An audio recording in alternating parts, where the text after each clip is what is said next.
Édifiez-vous davantage avec ces différentes thématiques scrutées par le révérend pasteur Zacharie Kabengele. Les 7 images de l'influence du chrétien dans le monde, le 7 fois de l'accomplissement de toutes choses, de la partie 1 à la partie 3, quel temps fait-il à l'horloge des dieux pour l'humanité? Délivré de l'esclavage pour servir l'Éternel, de la partie 1 à la partie 7. La résurrection du Seigneur Jésus-Christ. Les événements eschatologiques, de la partie 1 à la partie 10. Ce qui entre en toi détermine ce qui est en toi. La double portion, de la partie 1 à la partie 5. Retrouvez-nous également sur toutes les plateformes de réseaux sociaux. Zacharie Kabengele, nouvelle cité de David. YouTube, Zacharie Kabengele à Bible ouverte.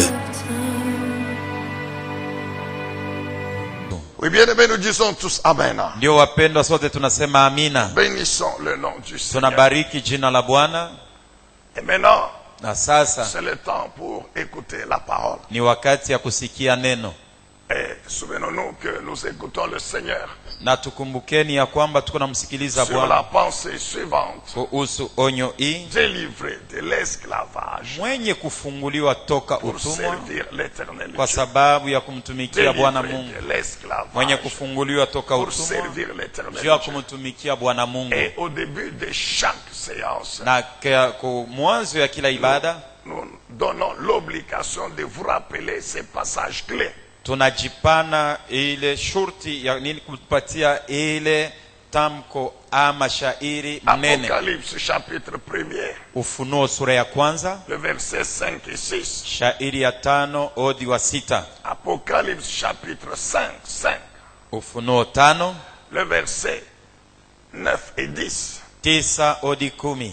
À 1 Pierre chapitre 2, Petro wa kwanza sura yake ya pili. 1 Pierre 2, Petro wa kwanza sura ya le pili verset 4 et 5. shairi ya 4 na ya 5. Et beaucoup d'autres passages semblables. Na maandiko mbalimbali ya kufanana nayo. C'est au travers de ces passages Ni kupitia maandiko hiyo que le Saint-Esprit révèle Roho Mtakatifu anafunua que le Seigneur Jésus-Christ, ya kwamba Bwana Yesu Kristo par l'œuvre de sa rédemption, kupitia kazi ya il ukombozi a fait wake de nous tous les chrétiens alitufanya sisi wote wa Kristo un peuple de rois wafalme et des na sacrificateurs, wakuhani, c'est-à-dire des serviteurs. ni kusema watumishi. C'est pourquoi c'est écrit qu'ils sont au service de Dieu. Ndio kwa sababu imeandikwa ya kwamba benye kumtumikia Mungu. Donc toute notre vie, Maisha yetu nous yote les chrétiens, sisi wa Kristo, bien que nous soyons des rois, ingawa tuko wafalme, mais nous sommes des serviteurs, lakini tuko et batumishi, toute notre vie na maisha yetu sur yote cette terre kwa hii dunia est appelée à être consacrée au service de Dieu, inaitwa kutolewa kwa kazi ya Mungu,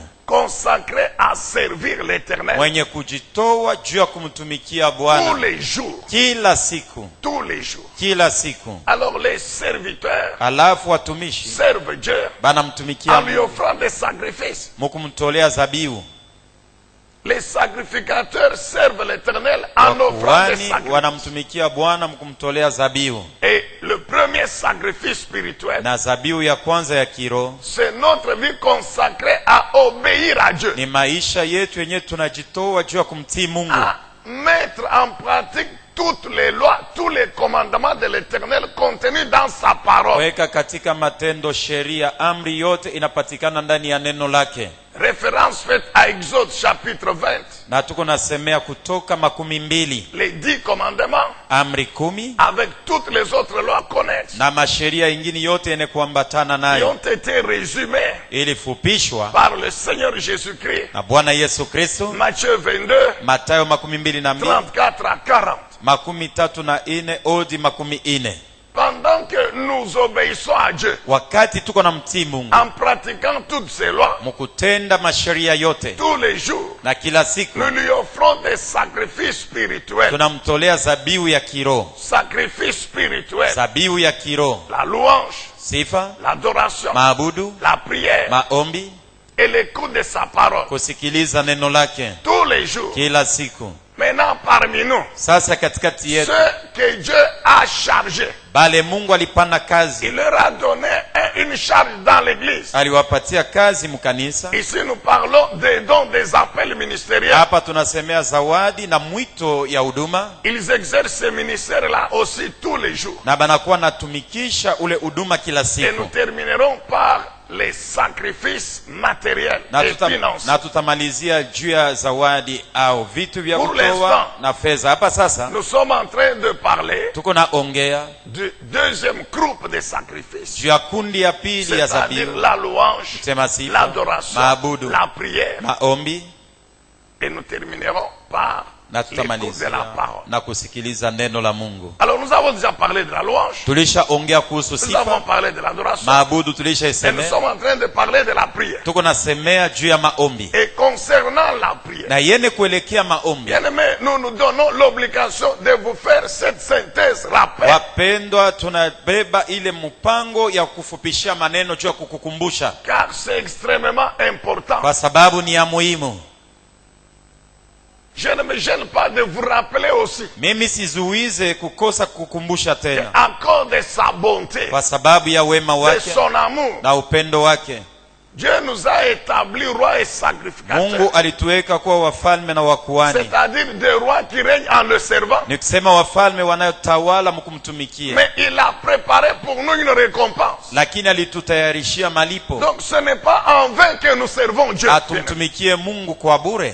C'est pourquoi nous devons écouter cet enseignement et le mettre en Ndio pratique. kwa sababu tunapaswa kusikiliza mafundisho hii na kuiweka C'est katika au matendo. travers du service que nous rendons à Dieu Ni que Dieu kupitia nous bénit. kazi ile tunamtumikia Mungu ndiyo yeye anatubariki. Dieu ne bénit que ses enfants qui le servent, Mungu anabariki ni mpaka batoto yake benye kumtumikia, qui ont consacré leur vie à le servir. benye balitoa maisha yabo kwa Ce sababu ya sont ceux-là que kumtumikia. Dieu bénit. Qu'on ne te trompe pas, mon Jo frère. benye Mungu anabariki, ndugu yangu, bashikudanganye.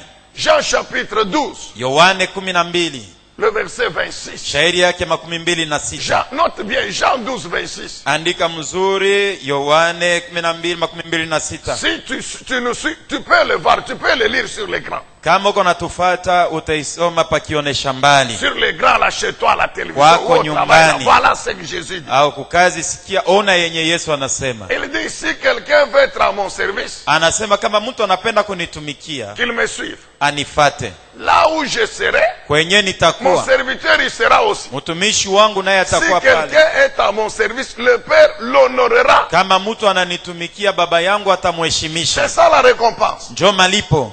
Celui qui sert Jésus, Mwenye kumtumikia Yesu, le Père l'honore. baba anamheshimisha. Cet honneur consiste en quoi? Kuheshima ni nini? Kia kwanza, À donner à ses serviteurs à vivre avec lui éternellement au ciel. atafanya huyu mtumishi wake apate kuishi naye C'est mbinguni. ce que Jésus dit. Njo kenye Yesu Que anasema, là où je suis, mon kwenye serviteur sera niko na aussi. mtumishi wangu njo kwenye Jésus, il est atakuwa. où Jésus est au ciel. Yesu eko wapi? Eko Donc mbinguni. c'est là que nous serons. Njo kule tutakuwa. Ça c'est le premier honneur. Ile njo Pour heshima ya la kwanza première récompense. au malipo ya kwanza. Deuxièmement, Kia pili, pendant que nous sommes sur la terre, wakati tungaliki pa dunia, mais Jésus s'occupe de nos vies. Yesu anashughulikia maisha Il yetu, s'occupe de nos vies, mon frère. anashughulikia maisha yetu, ndugu C'est yangu. pourquoi il a dit, Ndio kwa sababu si alisema vous vous occupez du royaume, kama mnashughulikia ufalme, s'occuper du royaume, c'est servir Jésus. kushughulikia ufalme ni kumtumikia Alors Yesu. moi aussi, je vais vous donner le reste. Alafu mimi nami nitamipatia iliyobaki, C'est-à-dire les besoins liés à la vie sur la ni terre. kusema mahitaji ya maisha hapa dunia, Toujours concernant la récompense. mpaka ene kuelekea malipo. Qu'on nous mette 1 Corinthiens chapitre 15. Wakorinto wa kwanza 15. 1 Corinthiens 15 verset 58. Wakorinto wa kwanza 15:58. Écoutez cette exhortation de l'apôtre Paul. Sikilizeni kuhonya kwa mtume Paulo. 1 Corinthiens 15, 58. Wakorinto wa kwanza 15:58. Il dit, je vous exhorte frères et sœurs. Anasema na C'est pourquoi, mes mionya chers frères, wanduku na wadada, soyez fermes, ne vous laissez pas ébranler. mukankamane, musitingizike, Travaillez sans relâche pour le Seigneur. tumikeni bila kuchoka juu ya Bwana. C'est ça consacrer sa vie à servir Jésus.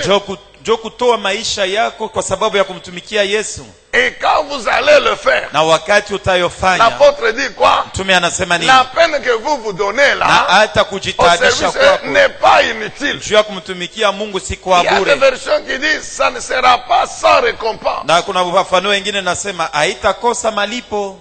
Nous fermons donc cette parenthèse. Tunafunga mkaguo. Donc Jésus lui-même précise. Yesu mwenye Ce anahakikisha sont ceux qui le servent qu'il bénit. ni benye kumtumikia njo bale yeye anabariki. Alors servons le Seigneur. Alafu Et tumtumikieni le Bwana. Saint-Esprit, au cours de cet enseignement, Roho Mtakatifu kadiri ya hii mafundisho, l'objectif c'est de nous montrer comment nous devons servir le Seigneur. Pendant que kifukuzio nous ni sommes sur la terre. kutafuta kutuonesha namna gani tutamtumikia Bwana wakati tungaliki Alors padunia. nous rentrons maintenant au sacrifice spirituel. Tunarudia kuzabiu ya kiroho. Nous avons parlé de la louange. Tulisemea Nous avons sifa, parlé de l'adoration. tulisemea Nous maabudu, parlons de la prière. tuko nasemea juu ya maombi. Nous avons dit ceci pour la prière. Tulisema hivi juu ya maombi. Pour que la prière soit un sacrifice spirituel que Dieu a créé. Juu maombi iwe zabiu ya kiroho yenye Mungu anapenda. Quand Dieu a créé la prière, c'est qu'il exauce. Wakati kama Mungu anakubali maombi ni kusema anajibu. Et l'exaucement de Dieu, c'est ça la bénédiction. Na kujibu kwa Mungu ndiyo baraka. Alors pour que notre prière Alafu juu maombi yetu soit un sacrifice agréable à Dieu, iwe zabiu ya kumpendeza Mungu, pour que Dieu l'exauce, juu Mungu apate kuikubali. nous avons dit que la prière doit avoir des caractéristiques. Tulisema maombi napasha kuwa na tabia yake. Et ces caractéristiques, nous les avons regroupées dans deux groupes ou deux grandes Na catégories. tabia yake tuliifunga katika makundi kubwa mawili. La première catégorie Kundi ya kwanza, comprend 5 éléments ndani yake mnakuwa vitu 5 qui font que la prière soit un sacrifice que Dieu a créé. vyenye vinafanya ya kwamba maombi iwe zabiu ile itapendeza Mungu. Cette prière doit contenir Maombi ile ndani yake mnapasha kupatikana la louange et l'adoration. sifa na maabudu. Deuxièmement, Kia pili, les actions de grâce. kumshukuru Mungu. Troisièmement, Kia tatu, la confession des péchés. kukiri zambi. Quatrièmement, Kia ine, l'intercession. kuombea. C'est au 5e niveau qu'il y a les requêtes Ni kukimpindi kia tano njo kunakuwa mahitaji ya ou bien kuombea les demandes. au hombi.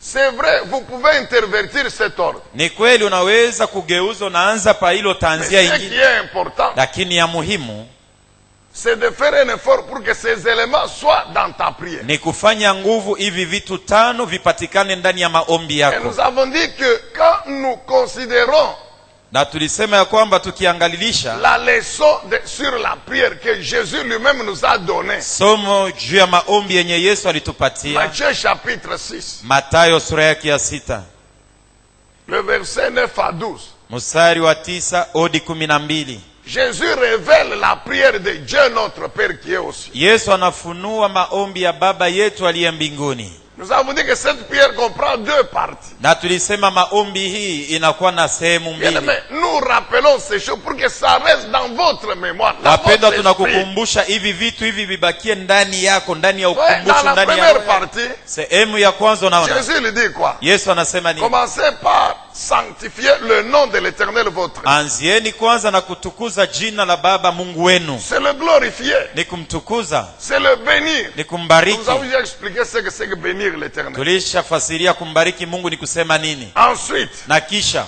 dites qu'il règne dans votre vie. na umwambie atawale ndani ya maisha Que yako. ton règne vienne. Vienne où?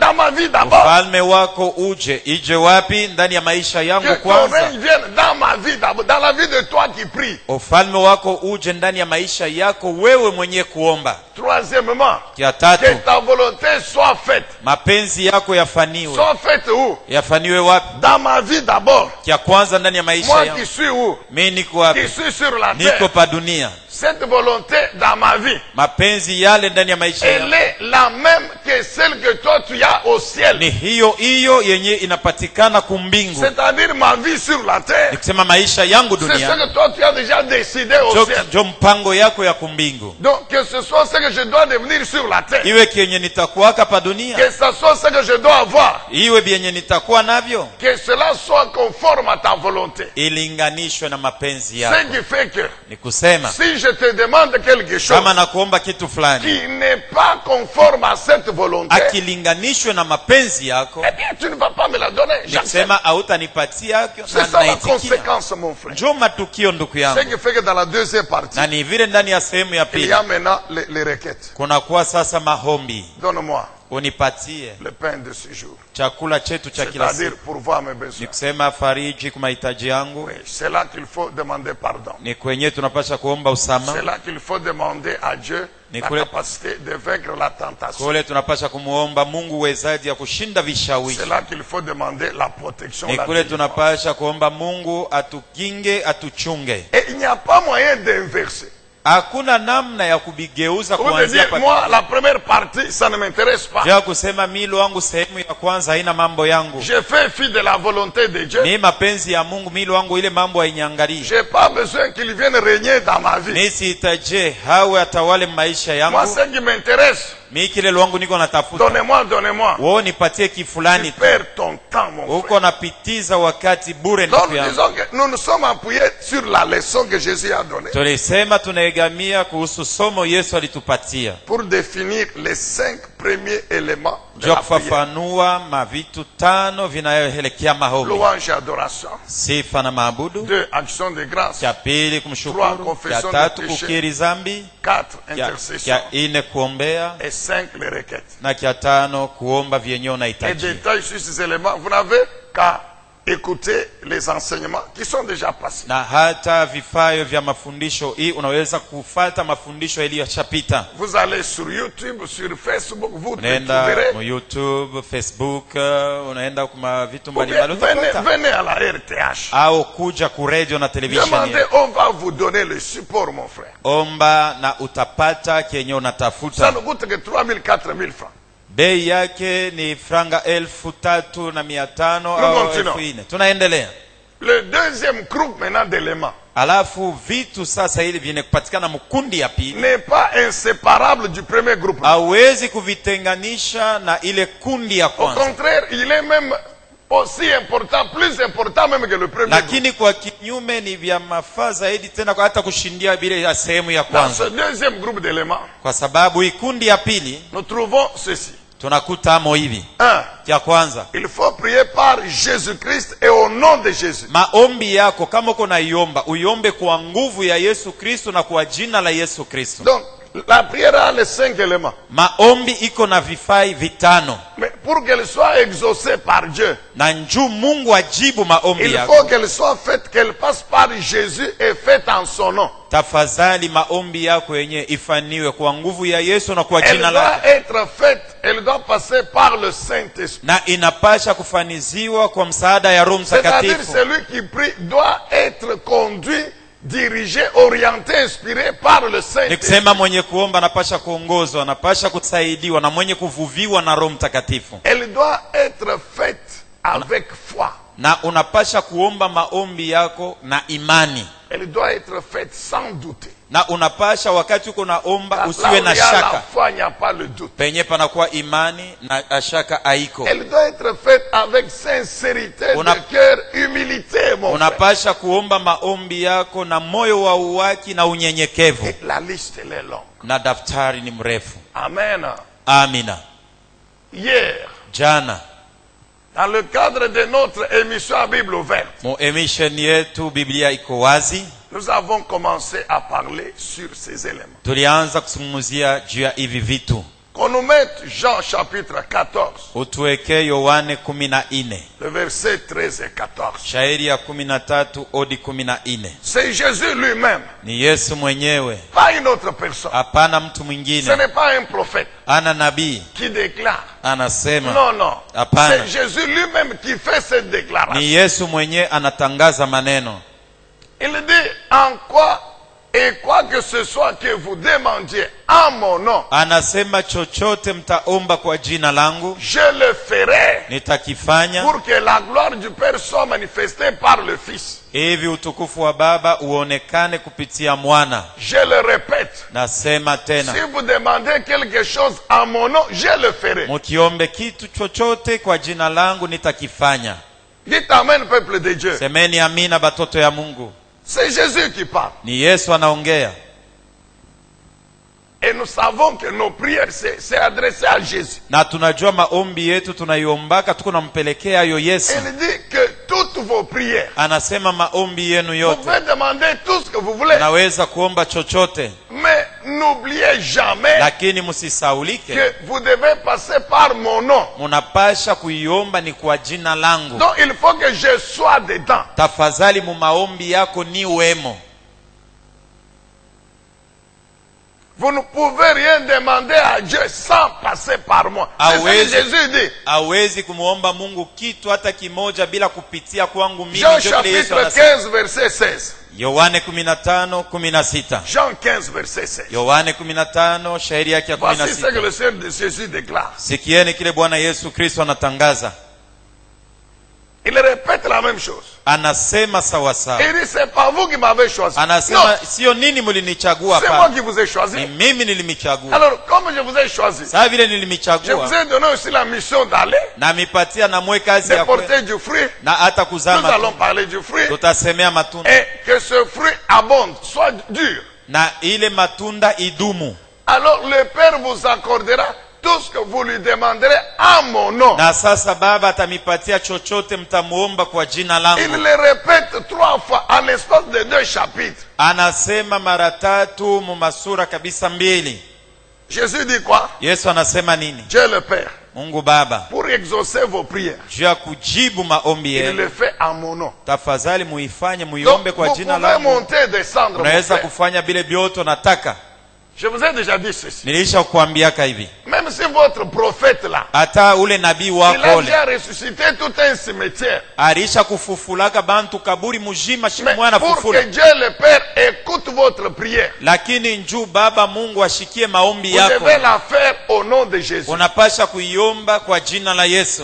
Quand Jésus a parlé, Wakati Yesu aliongea, Jésus savait qu'il avait des apôtres. Yesu sharijua asema ba mitume beko wako. Jésus savait qu'il avait des apôtres. Yesu sharijua asema mitume beko wako. Jésus savait qu'il avait des apôtres. Yesu alijua asema iko na ba mitume. Est-ce que Jésus ne savait pas que Joseph était son père, Yesu akujua yake qu'il asema a élevé? Yosefu alikuwaka baba ule alimkomesha. Jésus ne savait pas que c'est Marie sa mère. Yesu akujua yake asema ni Maria njoo mama yake. Est-ce que quand Jésus a parlé, Wakati Yesu alikuwa il anasema est Dieu? shi ni Mungu. Est-ce que Jésus ne savait pas qu'il y aura d'autres prophètes? Yesu akujua yake asema banabii bengine batakujaka. Jésus savait. Yesu alijua. Mais il a dit quoi? Lakini anasema En nini? mon nom, moi seulement. Paka kwa jina langu mimi mwenyewe. Dites bien Amen. Sema amina ya mzuri. Dites encore bien Amen. Sema tena amina ya mzuri. Vous trouvez dans des religions, Utakutanisha ils madini se disent même chrétiens. na boba nasema ni bakristo. On leur dit clairement, Banabambia que waziwazi. vous pouvez prier au nom de Jésus, il n'y a pas de problème. Unaweza kuomba kwa jina la Yesu Mais si haina vous mambo. n'ajoutez pas le nom du prophète, Kama uongeze mo na jina ya nabii wetu, votre prière ne sera pas exaucée. maombi yako hakuna ula taishikia. Du mensonge. Bongo. C'est la parole de Dieu qui est la vérité. Ni neno la Mungu ndio ukweli. Et c'est écrit dans la Bible. Na ilishaandikiwa ndani ya Biblia. Oh mon frère, Ndugu yangu, écoute mon frère. sikia ndugu yangu. Qu'est-ce que tu perds Utapoteza nini? en priant seulement au nom de Jésus? Kama unaomba tu unasema naomba kwa jina la Yesu Parce Kristo. que c'est ça la volonté de Dieu. Kwa C'est sababu Jésus lui-même. njo kienye Mungu eko natafuta eko nataka njo mapenzi C'est yake. ça que Jésus lui-même dit. Njo kienye Yesu Kristo mwenyewe Nous anasema. avons répondu à la question suivante. Tulijibia kuulizo hii. Pourquoi Dieu le Père Kwa sababu gani Mungu ne Baba peut recevoir anapasha et kupokea exaucer na qu'une prière kujibu faite au nom de Jésus? mpaka maombi ile mtu anaomba kwa jina la Yesu? Jean chapitre 14, Yohane sura yake 14, le verset 6. shairi yake ya 6. Jean 14, verset 6. Yohane 14:6 C'est toujours Jésus qui parle. ni mpaka Yesu eko nasema.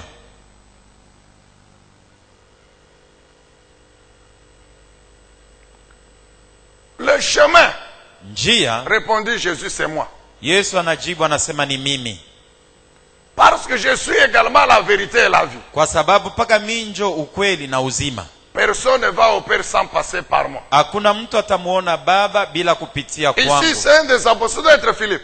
Hapa ni mmoja katikati wa Qui mitume lui a dit, anapaswa tu kwa nous Filipi. parles du Père, du Père, du Père. Montre-nous Anamwambia le Père. Yesu, we mwenyewe kila siku mpaka Baba, shutuoneshe Baba mwenyewe. Thomas lui a aussi demandé. Thomas na yeye alimuuliza, Tu dis que tu vas aller vers le Père. unatuambia sema utaenda kwa Baba, Montre-nous le chemin. utuoneshe njia. Philippe dit, montre-nous le Père. Filipo anasema utuoneshe Et Baba. c'est que le Seigneur commence à répondre à ces deux questions. Na ni vile Bwana anaanza kujibia kwa maulizo ya aba mitume bawili. L'un demande, Mmoja anaomba, tu nous parles du chemin. huko natuambia juu ya njia. Montre-nous le chemin. Tutoneshake njia yenyewe Pour kwa arriver au Père. juu ya shiku muona L'autre baba. demande, Na hata le mwingine Père lui-même, il est anauliza où? baba mwenyewe C'est kwa. ce que Jésus commence à répondre. Njoo vile Yesu anaanza Il kujibu. dit ceci. Anasema hivi, Le chemin njia pour arriver à Dieu le Père, juu ya kumuona Mungu Baba, au Dieu véritable, Mungu wa kweli, c'est moi Jésus. njoo mi Yesu. C'est Jésus qui parle, mon frère. Yesu njoo iko nasema Et ndugu yangu. Jésus, Na Yesu nous savons qu'il est Dieu. tunajua sema yeye njoo Il est Mungu. la parole de Dieu qui est la vérité. Njoo neno la Mungu inayokuwa ukweli. Il dit le chemin pour arriver à ce Dieu-là, c'est moi. Anasema njia juu ya kumuona Mungu njoo mie. Il ajoute, Anaongeza, je suis la vérité de ce Dieu-là. niko ukweli wa ule Mungu. La vérité Ukweli de ce Dieu-là. ya Mungu ule. Comme vous me voyez, Paka sasa hivi Mungu naniona c'est hivi. que le Dieu-là, réellement, il existe. Ni kusema Mungu eko wako bia Et kweli. moi, je suis l'incarnation de sa vérité. Na mimi njo kionesho ya Donc, en ukweli. dehors de ce Dieu-là que moi, je vous annonce, Nje ya huyu Mungu niko na il n'y mitangazo. a pas un autre Dieu. Akuikalake Mungu Et il mwingine. dit, je suis la vie Anasema niko uzima de ce Dieu-là. ya ule Comme Mungu. pour dire, Kama si vous kusema voulez vivre la vie de Dieu sur la terre, kama mnataka kuishi uzima wa Mungu pa il faut dunia, passer par moi. tafadhali kupitia Oh, mimi. qu'on nous mette 1 Jean chapitre 5. Mtuwekee Yohane wa kwanza sura wa 5. Nous allons parler sur la vie de Dieu, Tutasemea kuhusu uzima wa Mungu qui est Jésus. nayo kuwa Yesu. 1 Jean chapitre 5. Yohane wa kwanza sura ya On peut 5. commencer par le verset 10. Tuanzie shairi ya 10. Version Les Semeurs, s'il vous plaît. Tutasoma ndani ya kitabu ya mpandaji. 1 Jean chapitre 5, Yohane wa kwanza sura yake ya 5 verset 10. mstari wa 10. La Bible dit ceci. Biblia inasema hivi, Celui qui croit au Fils de Dieu, mwenye kumwamini mwana wa Mungu qui est Jésus, anayekuwa Yesu possède ce témoignage en lui-même. eko na ushuhuda hii ndani yake. Celui qui ne croit pas, Mwenye amwamini Dieu fait de lui, qui ne croit pas Dieu, il fait de Dieu un menteur. ashimwamini Mungu, ni kusema anambeba Mungu, anakuwa Puisqu'il muongo, ne croit pas le témoignage que Dieu rend à son Fils, kwa sababu aaminie ushuhuda ile Mungu anashuhudia C'est mwana Dieu le wake Père. ni Mungu Baba. qui rend le témoignage à qui? À Jésus son Eko Fils. namshuhudia nani? Mwana wake Yesu Et Kristo. voici le témoignage que Dieu le Père rend au sujet de Jésus. Nasikilizeni Son fils. ushuhuda ile Bwana Baba Mungu anashuhudia juu ya mtoto yake Yesu Ce Kristo. témoignage déclare Ushuhuda hii inasema que Dieu nous a donné la vie éternelle Mungu alitupatia uzima wa et que milele, cette vie est en son Fils. na ule uzima unapatikana ndani ya mwana wake. Amen, bien-aimé. Amina. Donc, si nous voulons vivre éternellement avec Dieu, Kama tunapenda kuishi milele pamoja na Mungu, nous devons aller chez Jésus. tunapasha kwenda kwenye Nous kunakuwa devons Yesu. chercher Jésus. Tunapasha kumtafuta Et Yesu. quand nous avons Jésus, Wakati tunampata nous Yesu, avons la vie là de Dieu. tunapokea uzima wa Car Mungu, Dieu, il a pris sa vie. kwa sababu Mungu Il alichukua a mis uzima en wake, Jésus. aliiweka ndani ya Yesu. Maintenant, quiconque veut avoir cette vie de Dieu, Yeyote anapenda qui kupokea est uzima wa Mungu éternel, inakuwa ya il milele, doit être en Jésus. Il doit anapasha chercher kupatikana Jésus. ndani ya Il Yesu, doit être anapasha en kuwa Jésus. ndani ya Yesu. Lisons la suite. Tusomeni yafuatayo. Celui qui a le Fils a la vie. Mwenye kuwa na mwana eko na uzima. Ici, je vous dis, c'est la vie de Dieu. Hapa nakuambia ni uzima wa Celui Mungu. qui n'a pas le Fils de Dieu n'a pas la vie. Ule anamukosa mwana wa Mungu ana na uzima. Amen, bien-aimé. Amina. Est-ce qu'on peut dire encore très bien Amen? Tusemeni tena amina ya mzuri. Le temps nous manque pour qu'on continue à lire tous les versets. Tunakosa wakati ya kuendelea na kusoma mashairi yote. Oui, mettez-nous 13. Utuwekee 13. Je vous ai écrit cela pour Ninamiandikia que vous hivi sachiez que vous avez la vie éternelle, vous qui croyez au Fils de Dieu. hivi mjue ya kwamba mna uzima wa milele nini mnayemwamini mwana wa Mungu. Et mettez-nous Na mtuwekeeni, le verset 20, le temps presse. utuwekee Verset shairi 20. 12, hatuna wakati. Le verset 20, 1 Jean 5, 20. Yohane wa kwanza sura ya 5 shairi ya 12. Mais nous savons aussi Lakini tunajua vile que vile le Fils de Dieu est venu, ya kwamba mwana wa Mungu qui nous alikuja, a donné l'intelligence alitupatia pour que akili nous connaissions le Dieu véritable. hivi Comprenez? tumjue Mungu wa kweli. Unaelewa? Bien-aimé, c'est clair. Upendo haiko wazi. Donc, pour connaître le Dieu véritable, Jua kumjua Mungu wa kweli, c'est Jésus qui nous donne cette intelligence. ni Yesu anatupatia akili, Ainsi, nous appartenons au Dieu véritable. na hivi tunakuwa wake Mungu wa Par kweli notre union à son Fils kwa Jésus-Christ. kuambatana na sisi na mwana wake Yesu C'est Kristo. Jésus-Christ Ni Yesu Kristo Lui-même, il est le Dieu véritable. Ye mwenye njo Mungu wa Et kweli la vie éternelle. na uzima wa milele.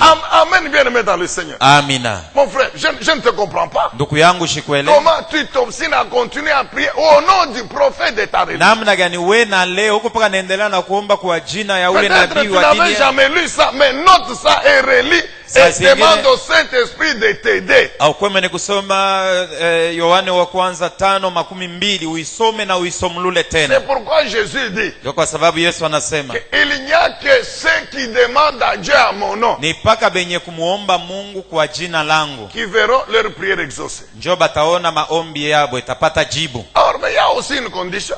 Alafu kuna kanuni. Est-ce qu'il suffit de prier seulement au nom de Jésus? Tafadhali tu kuomba katika jina la Yesu.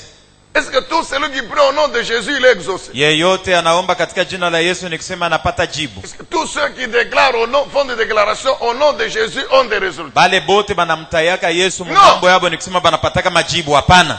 Rappelez-vous de l'histoire des fils de Skeva, non? Kumbukeni hadithi ya wana wa Skeva. Skeva était un sacrificateur Skeva alikuwaka mkuani en Israël. Muisraeli, Mais ses fils lakini watoto wake n'avaient jamais cru en Jésus. kamwe abakumwaminiaka Yesu Kristo, Comme leur père d'ailleurs. mpaka saa baba yabo mwenyewe. Mais ils ont trouvé quelqu'un avec les démons. Lakini banakutanisha muntu alishajazwa mpepo Ils se mchafu, sont amusés à chasser les démons. na bo asema leo nashi tutafukuza Ils mandemoni. disent au nom de Jésus Banasema katika jina la Yesu. que Paul prêche. Ule Paulo anahubiriaka, Sortez de cet homme. ale tokeni ndani ya huyu mtu.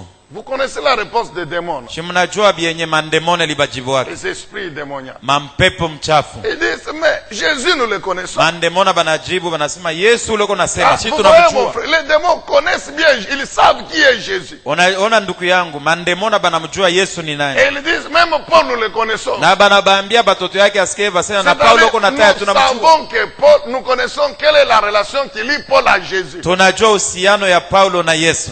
Mais vous, Sasa mwe quand nous vous regardons, pale tuko kama nous ne tunamiangalia, voyons rien de Jésus en vous. ndani yenu hamuna hata Yesu. Et vous savez, la suite, les démons les ont Na tabassés. mnajua kisha Au vile lieu que les mandemona démons fuient, les pika démons les ont tabassés. kuliko mandemona wapike mbio, lakini C'est bali la situation bapika. que nous avons dans beaucoup de nos églises aujourd'hui. Njo mambo tuko nayo makanisa ya mingi Les leo. gens donc, qui prient au nom de Jésus, Watu wanaomba katika jina la Yesu, qui proclament des déclarations au nom de Jésus, wanatangaza misemo katika jina la mais Yesu, ils n'ont pas Jésus. lakini bo benye abana na Yesu. Vous savez, le prédicateur, Unajua mhubiri ou bien le modérateur, comme tout à l'heure notre ami Ézéchiel, au msimamizi wa Il ibada fait son sa travail. mfano ya ndugu yetu il dit, Ezekiel déclarez après moi, au nom anasema de Jésus. museme mpaka hivi mimi Déclarez nasema au nom, katika jina la tout le Yesu, monde déclare. sema mpaka hivi mimi nasema, bantu bote Mais nous wanasema. savons que parmi ceux qui déclarent là, Lakini tunajua kwamba katikati ya benye il y en a kutangaza qui sont tout entiers dans le péché. huko bengine yeye wote alisha kujazwa zambi, Mais puisqu'on a dit déclarer au nom de Jésus, kwa sababu balisema tangaza, sema katika jina la Yesu. c'est vrai, Jésus a dit demandez au Père à mon nom. Ni kweli yeye Yesu alisema muombeni kwa Baba kwa jina langu, Mais pour que le Père là exauce cette prière-là au nom de lakini Jésus, juu Baba apate il kujibia y a vile une maombi, condition à remplir. kuko kanuni ile Quelle unapaswa est cette kutimiza. condition? Ni kanuni gani? C'est de demeurer en Ni Jésus-Christ. kudumu ndani ya Yesu Kristo. C'est Jésus lui-même qui enseigne cela. Ni Yesu mwenye njoo iko nafundisha. Jean chapitre 15. Yohane 15. Ah, le temps presse. Jean chapitre 15. Yohane 15. On peut commencer par...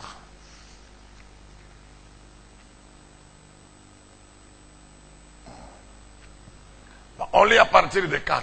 Tutaanzia kusoma kuanzia shairi ya 4.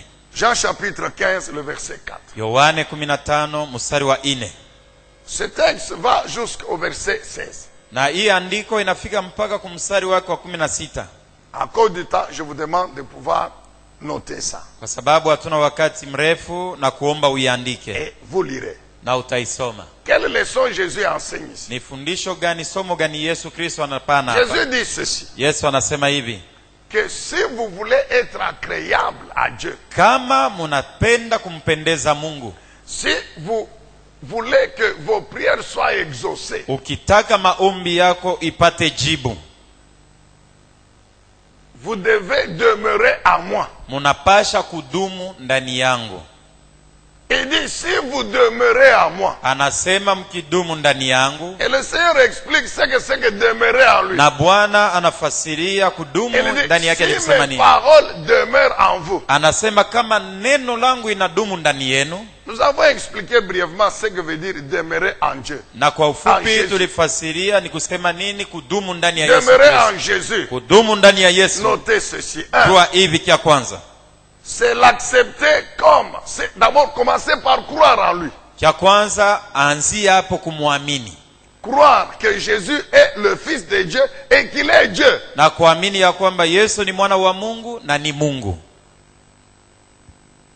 1 Jean chapitre 4, le verset 15. Yohane wa kwanza 4:15. Tout ce que nous venons de lire tout à l'heure. Hii vyote tunatoka mkusoma hapa. Jésus lui-même a confirmé qu'il est Dieu. Yesu mwenyewe alihakikisha ya kwamba yeye ndiye Mungu. Qu'il est Fils de Dieu et qu'il est Dieu. Eko mwana wa Mungu na ni Mungu. Donc il faut croire que Jésus est le Fils de Dieu. Inafai kuamini ya kwamba Yesu ni mwana et wa donc Mungu. il est Dieu. Na vile eko Mungu, il faut l'accepter comme étant votre Seigneur et votre Sauveur personnel. Tafadhali kumwamini kama Bwana na Mwokozi wako wa upekee. Cela passe par reconnaître qu'on est pécheur devant Dieu. Kia kwanza unapaswa kutambua kwamba uko mtenda dhambi mbele ya Mungu. Que Jésus est mort sur la croix à votre place. Yesu alikufa pa msalaba pa fazi yako. Il a porté vos péchés. Alibeba dhambi yako. Et que si vous demandez pardon à Dieu, na ukimuomba Mungu huruma, et vous prenez l'engagement de ne plus pécher, na kubeba mpango ya kwamba utatenda vous tena confiez dhambi, désormais votre vie à Jésus, na kuanzia pale unatoa maisha yako kwa vous êtes Yesu, sauvé. unaokolewa. C'est ça l'accepter comme Seigneur et Sauveur personnel. Njoo kumwamini kama Bwana na mfalme wako wa upekee. Troisièmement, Kia tatu, demeurer en Jésus signifie faire ce que Jésus ordonne. kudumu ndani ya Yesu Kristo ni kusema kufanya vyenye Yesu Si anakuambia j'accepte kufanya. qu'il est mon Seigneur et mon Dieu, Kama naitikia na kuamini ya alors kwamba iko Bwana na Mwokozi, je dois obéir à sa volonté. napasha kutii mapenzi C'est yake. ça, faire ce que Jésus ordonne. Njoo kusema kutenda kufuatana Mais na vile Yesu demande de anaagiza. faire et de ne pas faire. Na hata anakukataza bila usifanye na anakuambia vya wewe kufanya. Quatrièmement, Kia ine, persévérer dans cette foi. kudumu ndani ya imani. Donc j'ai cru hier, Niliamini jana, désormais c'est ma vie. njoo inakuwa Et maisha chaque jour yangu. je dois faire des efforts Na kila siku napasha kufanya pour nguvu demeurer dans la foi kwa et sababu ya augmenter kudumu le ndani ya niveau de imani ma foi. na kuongeza kipimo C'est ya ça, imani. persévérer dans la foi Njoo kusema kudumu ndani ya imani et dans l'accomplissement na mkutimiza des lois de Dieu. Jésus ajoute l'amour du prochain. sheria ya Mungu, na Yesu anaongeza kumpenda jirani. Dans ce passage-là de Jean 15, 4 à 16, Ndani ya andiko ya Yohane 15:16,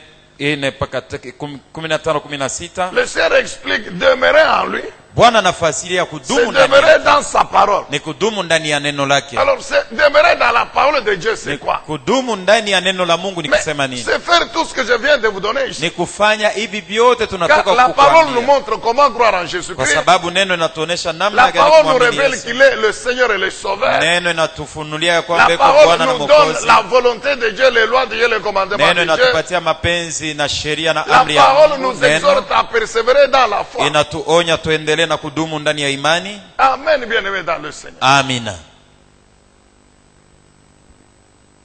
Demeurer dans la parole, c'est porter du fruit. Kudumu ndani ya neno ni kuzaa matunda. C'est ce que Jésus dit. Ndio kienye Yesu anasema.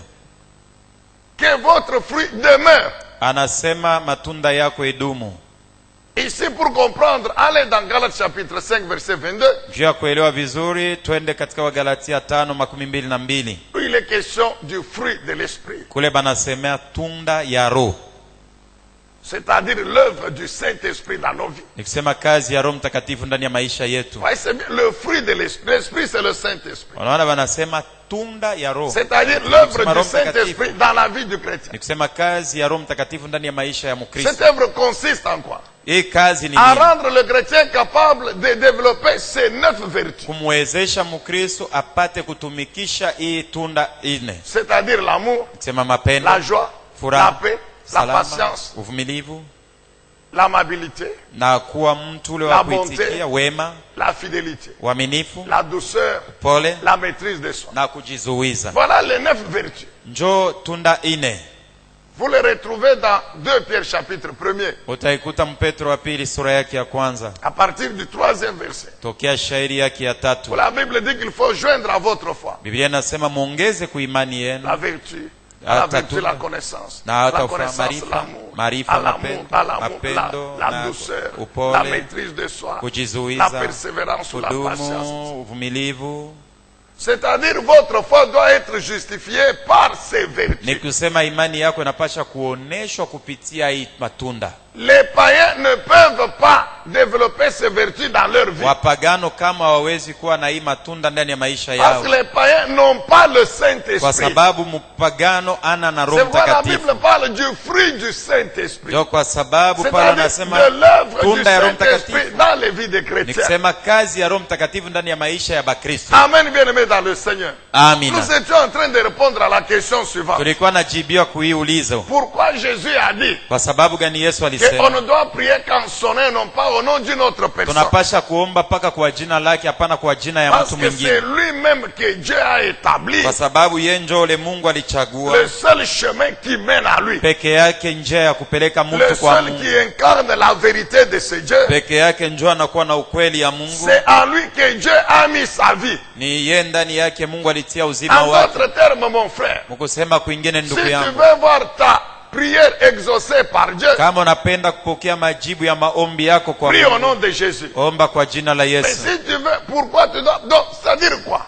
Ni kusema nini basi? Tu acceptes que pour arriver à ce Dieu-là, je dois passer par Jésus. Unaitikia kwamba juu ya kumuona Yesu inafaa nipitie, kwa kumuona Mungu inafaa nipitie kwa Yesu Kristo. Tu acceptes que comme je crois en Jésus, donc je crie au Dieu vrai. Na unaitikia kwamba vile mimi namuamini Yesu, mimi naamini Mungu wa kweli. Et tu acceptes Na unaitikia que par Jésus, tu as la vie là de ce Dieu. kupitia Yesu uko na uzima wa J'ai Mungu. dit ceci, je crois hier. Nilisema hivi nadhania jana. Dieu ne bénit que sa vie. Mungu anabarikiaka paka uzima yake. Donc vous pouvez prier au nom de Jésus. Unaweza kuomba katika jina la Yesu. Mais si vous n'avez pas la vie de Jésus en vous, Lakini kama unakosa uzima wa Yesu qui est ndani la yako, vie de Dieu, inayokuwa uzima wa Mungu, vous perdez le temps. uko napoteza wakati bure. Et pour avoir la vie de Jésus, Najua kupokea uzima wa Yesu, Jésus a dit il faut demeurer en moi, Yesu alisema inafaa kukaa ndani yangu demeurer dans mes paroles. na kudumu ndani ya neno langu. Amen, peuple de Dieu. Amina. Nous arrêtons par là pour aujourd'hui. Tunamalizia hapa leo. Vendredi, nous allons continuer. Siku ya kazi tano tutaendelea Toujours sur le sacrifice de la prière. mpaka kuhusu zabiu ya maombi, Toujours avec traduction en Swahili. mpaka na matafsiri ya Swahili, Pour permettre à nos bien-aimés swahilophones de suivre aussi le message. juu ya kuruhusu warafiki yetu wapendwa kufuata Swahili nao wafate mjumbe. Que Dieu soit loué, que Dieu soit béni. Mungu asifiwe, Mungu abarikiwe. Père Céleste, une fois de plus, nous te disons Baba merci. aliye mbinguni, mara tena tunakupikia asante. Nous bénissons ton puissant, glorieux, redoutable nom. Tunabariki jina lako ya uwezo na ya kuogopesha. Dieu le Saint-Esprit, merci pour ton amour, pour ton Mungu Roho église. Mtakatifu, asante juu ya upendo yako juu ya kanisa. Tu tiens vraiment à ce que tu les bénisses, Unapendelea kabisa kabisa kuwabariki. à ce que tu as créé leur sacrifice spirituel dont la prière. Ukubali zabiu yao ya kiroho na maombi. C'est pourquoi tu continues à nous enseigner sur ces sacrifices et maintenant tu nous enseignes sur la prière. Na ni vile unapenda kutufundisha juu ya mazabiu na leo unatufundisha kuhusu maombi. Aide-nous par le renouvellement de ton esprit de sagesse et d'intelligence Utusaidie kwa kufanya upya na roho yako ya hekima na akili, à comprendre cet enseignement. tuelewe hiyo mafundisho, Car c'est la compréhension de ce que tu nous enseignes kwa sababu ni wakati tunaelewa vyenye unatufundisha qui nous rend capables de le mettre en pratique. na tuwezesha tuiweke katika Et quand nous matendo, le mettons en pratique, na nous wakati sommes bénis. tunaiweka katika matendo tunabarikiwa.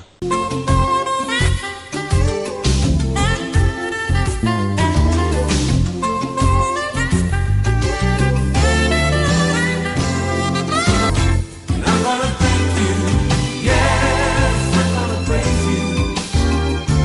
I'm gonna worship you with all my heart, my Lord. I'm gonna thank you, I'm gonna praise you, I'm gonna worship you, my Lord. Édifiez-vous davantage avec ces différentes thématiques scrutées par le révérend pasteur Zacharie Tabengele. les 7 images de l'influence du chrétien dans le monde, le 7 fois de l'accomplissement de toutes choses, de la partie 1 à la partie 3, quel temps fait-il à l'horloge des dieux pour l'humanité? Délivré de l'esclavage pour servir l'Éternel, de la partie 1 à la partie 7. La résurrection du Seigneur Jésus-Christ. Les événements eschatologiques, de la partie 1 à la partie 10. Ce qui entre en toi détermine ce qui est en toi. La double portion, de la partie 1 à la partie 5. Retrouvez-nous également sur toutes les plateformes de réseaux sociaux. Zacharie Kabengele, Nouvelle Cité de David. YouTube, Zacharie Kabengele à Bible ouverte.